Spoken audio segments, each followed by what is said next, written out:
In the year 509 BC, as the last king of Rome fell and the dawn of the Republic began, a silent group of young girls walked through the forum under the watchful eyes of priests and magistrates. The city was still trembling with the shock of revolution. The monarchy had collapsed, the people demanded order, and the Senate sought divine favor. It was in this tense atmosphere that Rome renewed one of its most sacred and most terrifying institutions, the Vestal Virgins. They were chosen as children, sworn to purity, and bound to serve the goddess Vesta for 30 years. Their role was held above nobles, generals, and even senators, but their punishment, if accused of breaking their vow, was a fate so horrifying that Romans whispered about it in fear. What the priests did to these women when they believed a vow had been broken was worse than death itself. To understand why Rome punished its holy maidens so severely, we must go deeper into the origins of the Vestals. Long before the mighty legions, before Caesar, before the empire, Rome was a small collection of huts clustered around the Palatine Hill. Fire was life. A household without fire was a household abandoned by the gods. So when the Romans created a city, they believed its survival depended on a single eternal flame, kept alive by priestesses chosen from the most honorable families. These girls were not ordinary worshippers, but living symbols of Rome's purity. Every Roman believed that if the sacred fire went out, disaster would fall upon the entire state. This pressure shaped every moment of the Vestals' existence. At the age of 6 to 10, they were taken from their families by the Pontifex Maximus. The parents could not refuse. Once chosen, a girl lost her name, her inheritance, her ties to the world. She became a daughter of the city, belonging to the gods alone. Her hair was cut. Her childhood clothes were taken away. She was dressed in the simple whiteness of a holy servant. For the next 3 decades, she would be watched, guarded, honored, and feared. The Romans placed these girls higher than noble women. They could own property. They could free prisoners with a touch. They sat in the best seats during games. The richest men bowed before them. But behind this honor lay a cage built of ritual, suspicion, and absolute control. The Vestals lived inside the house of the Vestals, a beautiful but heavily supervised residence. The priests monitored them constantly. There was no freedom of movement, no private friendships, no possibility of forming a family. Their purity was believed to hold the city together. But this belief also created dark consequences. If a Vestal was ever accused of violating her vow of chastity, even by rumor, the priests acted swiftly. A sacred investigation was held. The girl could not defend herself openly. She could not appeal. She could not ask for witnesses. The priests alone decided her fate, and the fate they delivered was one of the most disturbing punishments in ancient history. For the Romans, spilling the blood of a sacred virgin directly would anger the gods. So they created a method that allowed them to kill without technically shedding blood.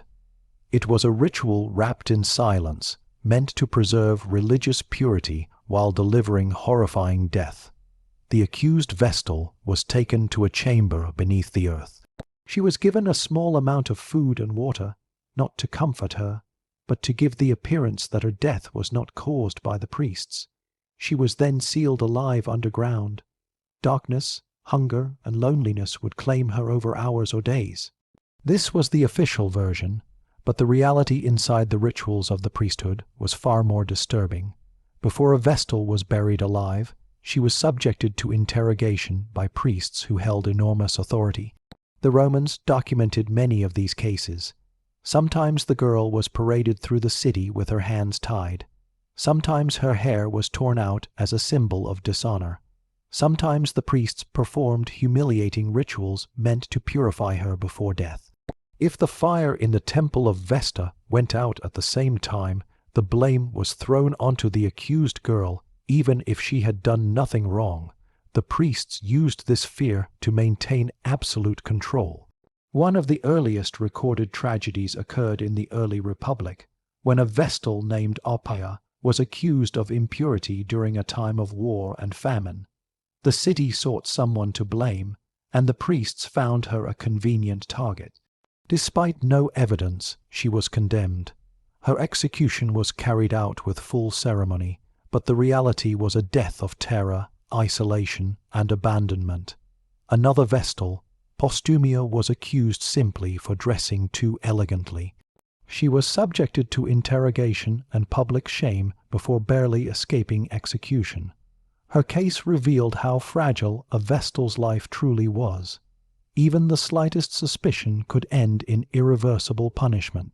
This mixture of honor and horror formed the core of the institution.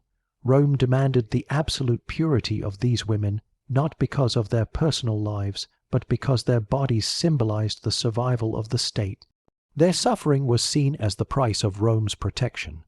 Their death was a sacrifice disguised as justice, and the priests held all the power. Through them, the state controlled who lived, who died, and who carried the blame for Rome's misfortunes. By the late Republic, as political tensions grew, even powerful men used accusations against Vestals as a weapon. The priests investigated, judged, and executed in the name of religion.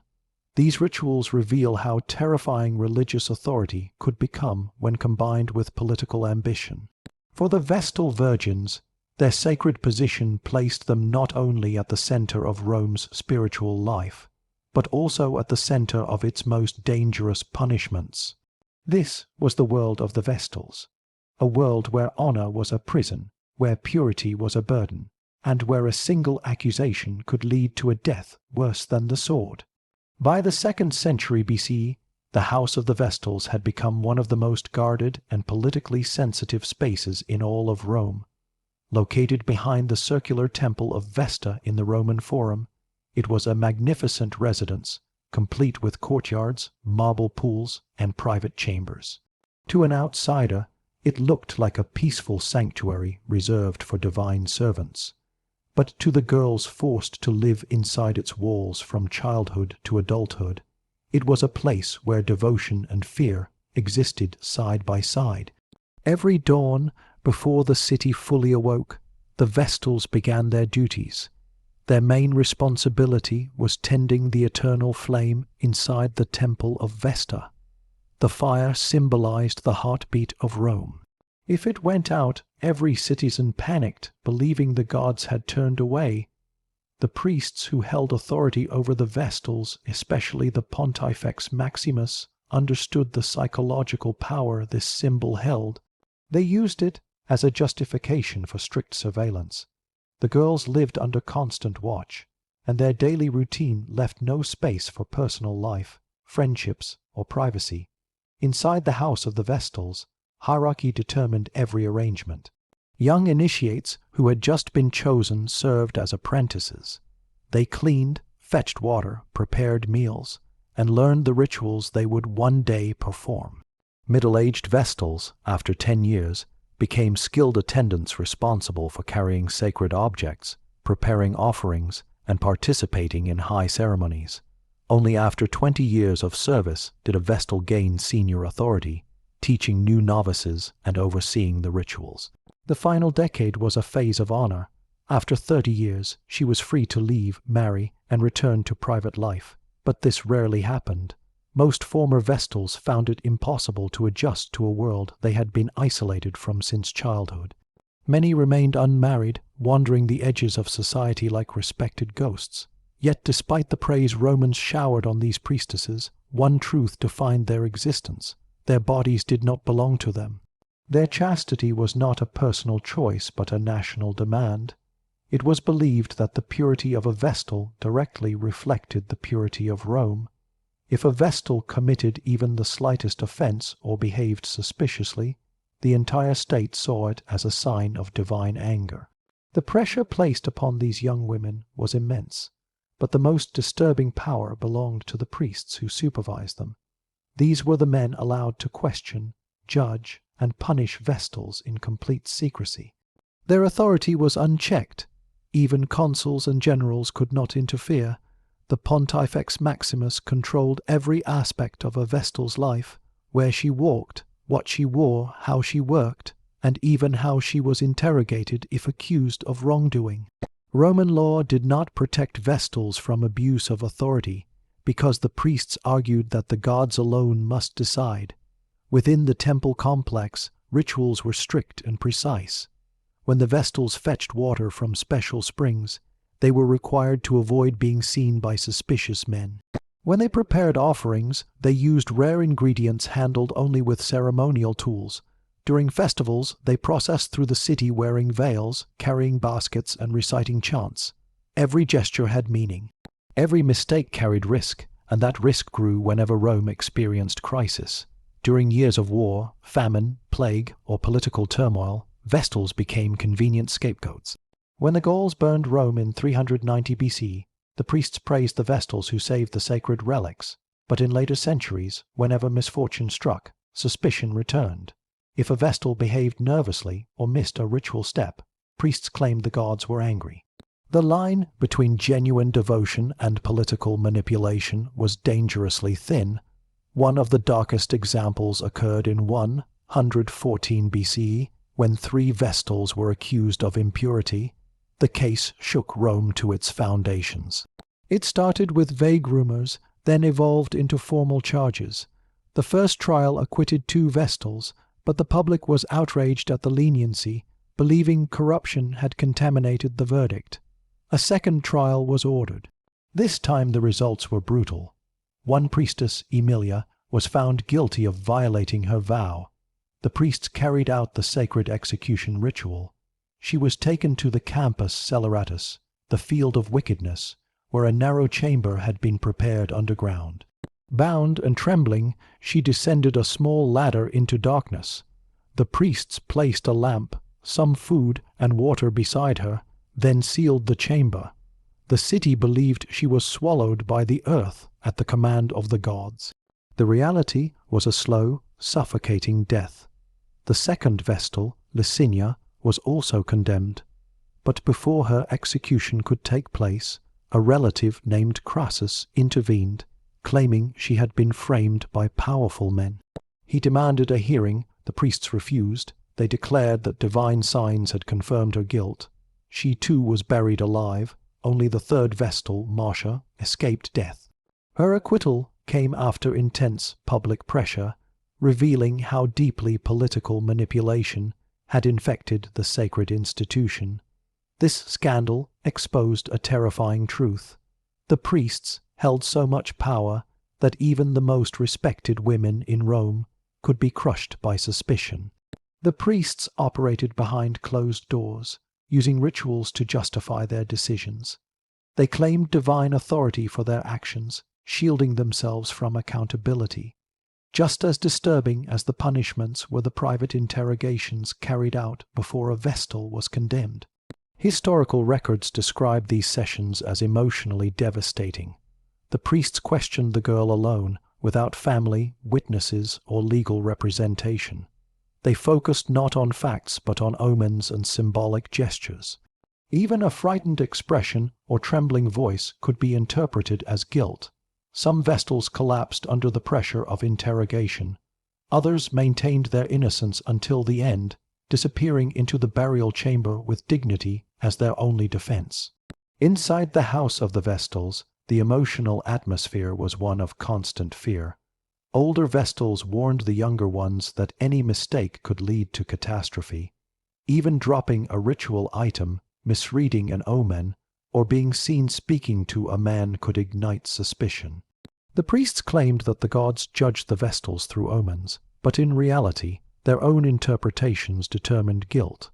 The younger novices often did not fully understand the stakes until they witnessed an accusation firsthand.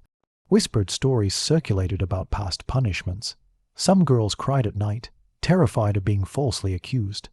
Others lived in perfect obedience, hoping to survive their 30-year service without attracting attention. The beauty of the temple, the marble columns, the sacred flame, and the ceremonies hid a deeper truth. The Vestals lived under a system that could destroy them without warning. Their sacred duties placed them at the center of Rome's identity, but the power to control their fate rested in the hands of men who could twist rituals to fit political needs. The higher the status of the Vestals, the greater the danger they faced if anything went wrong in the city. By the late Republic, as Rome expanded its territories and political rivalries grew fiercer. The control priests exercised over the Vestals became even more severe. The temple that once symbolized purity and unity became a battleground of silent terror. Behind the rituals, behind the honor, behind the praise, a darker reality shaped the lives of these women. The priests believed they were protectors of Rome, justified in using fear, humiliation, and death to maintain religious order. What happened next would push this brutality even further, exposing the terrifying extremes Rome reached in the name of divine purity. As Rome marched into the 1st century BC, its republic was cracking under the weight of corruption, expanding wars, and bitter rivalries. Senators fought for influence, generals fought for glory, and magistrates fought for wealth. In this turbulent environment, the Vestal Virgins became more vulnerable than ever. Their sacred status made them symbols of Rome's moral strength, but it also made them perfect targets for political manipulation. When powerful men wanted to shift blame, weaken opponents, or provoke public outrage, they reached for the easiest weapon at hand: accusations against the priestesses of Vesta. One of the most chilling examples of this came in 73 BC, when a Vestal named Licinia became entangled in a political conflict involving the ambitious Marcus Licinius Crassus. Crassus, already one of the wealthiest men in Rome, desired a piece of land owned by Licinia. When she refused to sell, rumors suddenly emerged claiming she was having an illicit affair. In reality, the man often seen visiting her was Crassus himself, who kept pushing her to accept his offer. Instead of admitting his intentions, he allowed the suspicion to grow. Soon, the priests launched an investigation. Licinia faced interrogation by the Pontifex Maximus. Her reputation was shredded by whispers, yet she stood firm, insisting that her dealings with Crassus were only financial negotiations. In the end, she survived only because the priests concluded her behavior, though questionable in the eyes of conservative Romans, did not meet the standard for execution, but the damage was done. The case revealed just how easily a Vestal could be dragged into political schemes. It also demonstrated that priests, despite their emotional detachment, were vulnerable to pressure from elite families. Even more disturbing was the earlier scandal known as the Vestal Purge of 114 to 113 BC, which had not only shaken the religious sphere, but had become a weapon in political rivalries. The three Vestals accused in that case, Aemilia, Licinia, and Marcia, found themselves at the center of Senate debates, public fury, and priestly ambition. The first trial acquitted 2 of them, but when the public accused the priests of corruption, a second trial was ordered under a new inquisitor, Lucius Cassius Longinus, a man known for both strictness and political ambition. He delivered harsh verdicts that aligned perfectly with the political climate. Rome was struggling, foreign wars were draining resources, and people demanded someone to blame. The Vestals paid the price. These events revealed a deeper truth. The rituals surrounding the Vestals no longer existed purely for religion. They had become tools of political manipulation. The priests, instead of serving as neutral guardians of holiness, were now figures who could decide the fate of a woman based on whispers, pressure, or superstition. Their absolute power made them untouchable, feared, and deeply respected all at once. Behind their rituals, the priests cultivated an atmosphere of intimidation. Whenever a crisis shook Rome, they interpreted omens as signs that divine purity had been violated. If lightning struck a temple, if a military defeat occurred, if famine spread, the priests often directed suspicion toward the Vestals. This scapegoating allowed them to maintain authority by claiming only they could restore divine favor. And the city believed them because religion shaped every aspect of Roman life. The role of omens was crucial. Sacred birds, unusual weather, eclipse patterns, and sudden illnesses were all interpreted by the priests. A Vestal who appeared sad, anxious, or distracted could be judged guilty through symbolic readings rather than factual evidence. Roman society valued ritual over rational inquiry, and the priests exploited this cultural weakness.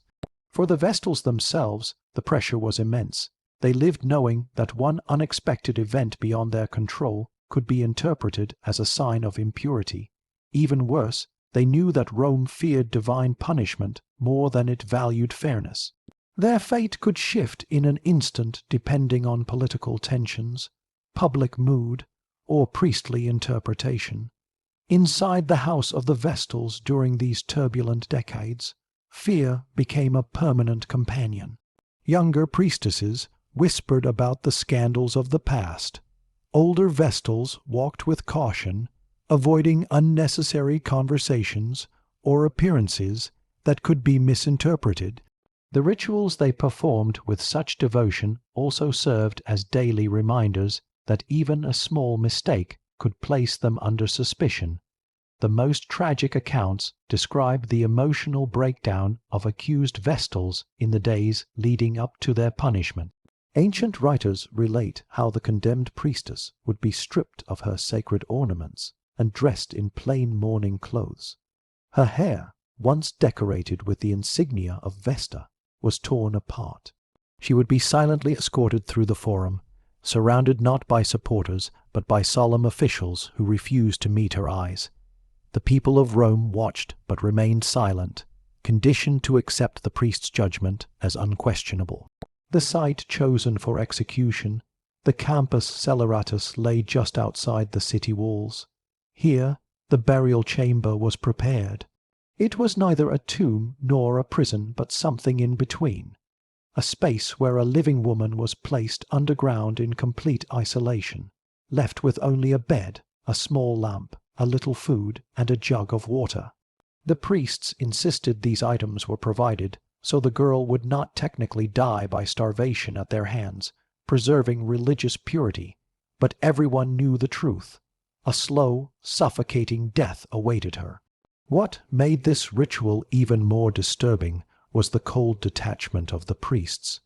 They carried out the ceremony as if it was a matter of divine bookkeeping. To them, the elimination of an accused Vestal was not cruelty, but a necessary sacrifice to maintain cosmic order. Their belief system demanded absolute purity. Anything less meant inviting disaster upon Rome. One of the most telling accounts comes from the story of the Vestal Cornelia in 91 BC. She was accused during a period of social unrest known as the Social War, when allied Italian cities revolted against Rome. Public fear was rampant. When Cornelia was brought to her execution, she turned to the Pontifex Maximus and declared that if she was innocent, the goddess Vesta would prove it. She reached out and touched the sacred flame. Ancient writers say the fire flared brighter, astonishing the crowd. Yet despite this dramatic sign, the priests proceeded with her burial. The execution went forward because the political climate demanded a display of purity, not truth. Cornelia's fate became a symbol of the harsh power priests held over the institution. Her story was told for generations as a reminder that even divine signs could not save a Vestal once the priests had decided she must die. This moment demonstrated how the religious system had crossed into a darker realm where ritual mattered more than fairness and authority mattered more than justice. The more Rome expanded, the more it feared disorder. And the more it feared disorder, the more weight the priests placed on the purity of the Vestals. Each accusation and execution empowered the religious elite. The priests became gatekeepers of divine favor, able to justify brutal punishment through ceremony and symbolism. Politically, the consequences were enormous. Senators exploited scandals to undermine rivals. Generals used accusations to distract the public from military failures. Priests used fear to protect their authority. The Vestals became pawns in a game far beyond their control. Socially, the impact was equally profound. Ordinary Romans, witnessing these rituals, developed a mixture of awe and dread toward the priesthood. They believed the deaths of the Vestals prevented divine wrath. The executions served as moral warnings, reinforcing the message that even the purest individuals could not escape punishment if they failed the state. For the Vestals themselves, this meant living under constant emotional strain. They were honored but isolated, respected but controlled, celebrated but powerless. Their daily life was a delicate balance between devotion and fear, ritual and uncertainty, reverence and dread. This brutal contradiction would continue until the final years of the Republic and into the early Empire. But eventually, the system would face a crisis that even the priests could not escape. A new age dawned in Rome, bringing new rulers, new beliefs, and new challenges to the ancient traditions that had governed the lives of the Vestals for nearly 1,000 years. And in that final transformation, the truth about what the priests had done to the temple virgins would become impossible to ignore. By the 1st century CE, Rome had transformed from a fragile republic into a vast empire stretching across 3 continents. Emperors ruled with absolute authority, armies enforced their commands, and the world looked upon Rome as the center of civilization. Yet within the Forum, one ancient institution remained unchanged: the Vestal Virgins. The eternal flame still burned, the priestesses still performed their rituals, and the priests still held terrifying power over their lives. But beneath this appearance of stability, the world of the Vestals was crumbling. New political forces were rising, old religious practices were being questioned, emperors began interfering in sacred traditions, and the authority of the priesthood, once absolute, slowly weakened under the pressure of imperial ambition. This shift would bring both unexpected protection and new dangers for the Vestals. The most dramatic example came under the rule of Emperor Domitian in the late 1st century CE. Domitian believed himself chosen by the gods and demanded absolute obedience from every class of society.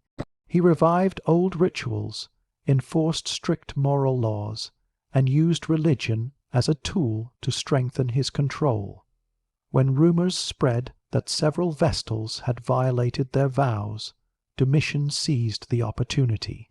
He portrayed himself as the defender of Roman virtue, claiming that divine purity had been corrupted and must be restored. In 83 C, he accused 3 Vestals of impurity: Oculata, Varanilla, and the most senior, Cornelia. Ancient historians describe these events with a mixture of shock and disgust. Domitian personally oversaw the trials, something no emperor had done before. He ordered the male partners executed publicly. He commanded that the Vestals be punished according to ancient rites. Cornelia insisted she was innocent. She declared she had served Vesta with devotion for decades. She begged Domitian not to ignore the truth. But the emperor denied her plea. When she was led to the burial chamber, she cried out that the goddess would judge her innocence. Her execution became infamous. Witnesses claimed that when the guards tried to push her into the underground chamber, she resisted so fiercely that they required force. As she descended into the darkness, she breathed a final cry that echoed through the Forum. Domitian used her death as a display of authority, not religious duty. The people of Rome understood the message. Even the most sacred women could be sacrificed to serve imperial power. This moment symbolized the final corruption of the ancient system. The priests no longer acted as guardians of purity. They acted as servants of emperors. The sacred flame had become an excuse for brutality, justifying acts that had more to do with political control than divine justice. But the fall of the Vestals was not immediate. For more than 200 years after Domitian, they continued to serve. They participated in public ceremonies, guarded sacred relics, and maintained their honored status. Emperor Augustus had given them special privileges, including the right to own property and make wills. Later emperors respected their authority, allowing them to intervene in legal cases and free condemned prisoners. In some periods, the Vestals enjoyed more influence than ever before. Yet beneath these privileges, the old fear remained. The priests still had the power to accuse. The rituals surrounding punishment remained unchanged. Even in the more peaceful eras of Trajan, Hadrian, and Antoninus Pius, The threat of accusation hung over the Vestals like a silent shadow, and as Christianity spread in the 3rd and 4th centuries, public faith in the ancient gods weakened. The eternal flame that had once symbolized Rome's survival now appeared to many as a relic of a fading world. By the time Emperor Constantine legalized Christianity in 313 CE, the status of the Vestals began to shift dramatically. They continued to serve, but fewer families wished to send their daughters into lifetime vows for a pagan goddess. The house of the Vestals grew quiet. The rituals that once inspired awe in the people now attracted curious glances rather than reverent fear. The priests struggled to maintain significance.